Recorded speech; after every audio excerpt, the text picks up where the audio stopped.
This is actor Mel Gibson's $18 million Malibu mansion that just burned down in Los Angeles wildfires.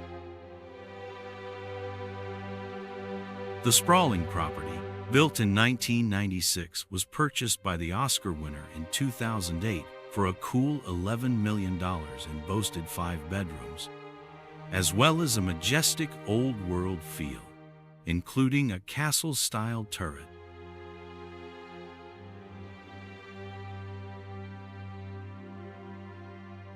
The house was a mix of stone, brick, stucco, and wood. He had lived in that house for nearly 15 years.